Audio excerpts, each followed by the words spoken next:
Vamos mergulhar hoje numa passagem bem fascinante do texto bíblico de Marcos, capítulo 7. E olha, não se trata de um daqueles milagres sobre a natureza ou curas, sabe? É, na verdade, um confronto, um embate direto de Jesus com um sistema religioso que, bem, parece que se perdeu um pouco no caminho. E é aqui que a coisa fica interessante. A grande ideia que a gente vai explorar é essa. Como é que pode, né? Como é que rituais e práticas, que às vezes começam com a melhor das intenções, acabam virando uma barreira, um obstáculo, justamente para a fé que deveriam estar servindo? Ok, então, para a gente entender a dimensão desse embate, vamos primeiro montar o cenário.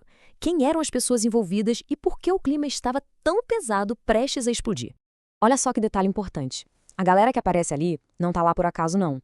Eles vêm direto de Jerusalém, que era tipo o centro do poder religioso da época. Então isso não é uma visitinha de cortesia, de jeito nenhum. É uma delegação oficial com uma missão bem clara: investigar e, como a gente vai ver, achar um motivo para acusar. Dá para sentir a tensão no ar, né? O que estamos prestes a ver é basicamente um choque de trens. De um lado, a mensagem de Jesus, do outro, a estrutura religiosa que já estava toda estabelecida. A intenção deles não era aprender, não. Era achar um erro, um deslize. E o erro que eles apontam, nossa, à primeira vista parece uma coisinha de nada. Mas, na real, é essa coisinha que vai revelar um abismo na forma de pensar de cada um. Vamos ver qual foi a acusação. E olha, é fundamental entender isso aqui. O problema não era a higiene. Ninguém estava preocupado com germes ou bactérias. A acusação era sobre quebrar um ritual específico de purificação que eles seguiam antes das refeições. Um ritual que era tradição deles, importante deixar claro, não uma lei divina. E aqui está o ponto-chave da discussão. Pensa assim. De um lado, a gente tem a lei de Moisés, considerada a palavra de Deus.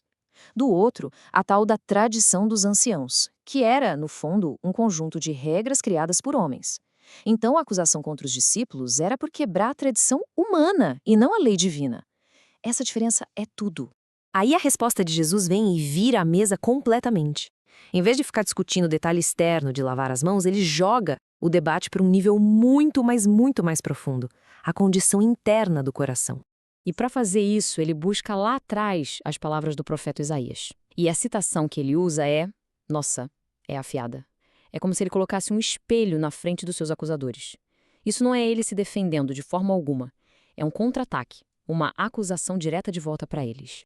E aqui tá o X da questão. A mensagem é que a adoração deles virou só casca, sabe? Ficou vazia. É totalmente possível cantar, orar, seguir todas as regrinhas externas, mas se o coração não tá ali, se não é de verdade, nada disso vale.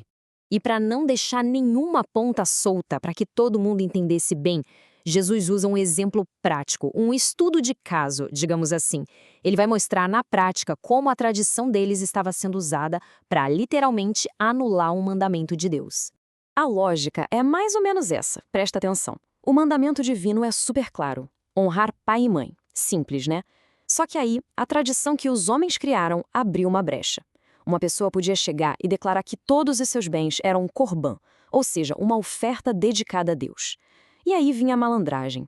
Ela usava isso como desculpa para não ajudar os próprios pais, que talvez estivessem precisando. É um exemplo perfeito de como uma regra humana pode corromper um princípio divino. E aí vem o veredito final de Jesus sobre o assunto. E ele não alivia, não. A tradição deles não estava apenas complementando a lei. Estava ativamente invalidando, cancelando a palavra de Deus. Ok, depois de ver a acusação, a resposta de Jesus e esse exemplo super forte, o que a gente pode tirar como conclusões principais desse confronto todo? Basicamente, são 3 verdades centrais que saltam aos olhos aqui. Primeira, a autoridade máxima é a palavra de Deus, não a tradição criada por homens. Ponto. Segunda, o que importa de verdade para Deus é o que está dentro do coração, não as aparências externas. E terceira, que talvez seja a mais perigosa, a religiosidade, essa aparência de piedade, pode virar uma máscara perfeita para esconder a desobediência. E isso tudo, claro, nos leva a uma reflexão importante. Será que, em qualquer sistema de crenças, certas práticas e costumes podem se tornar tão centrais a ponto de serem confundidos com a própria essência da fé? Outra questão que fica no ar é: onde está a ênfase?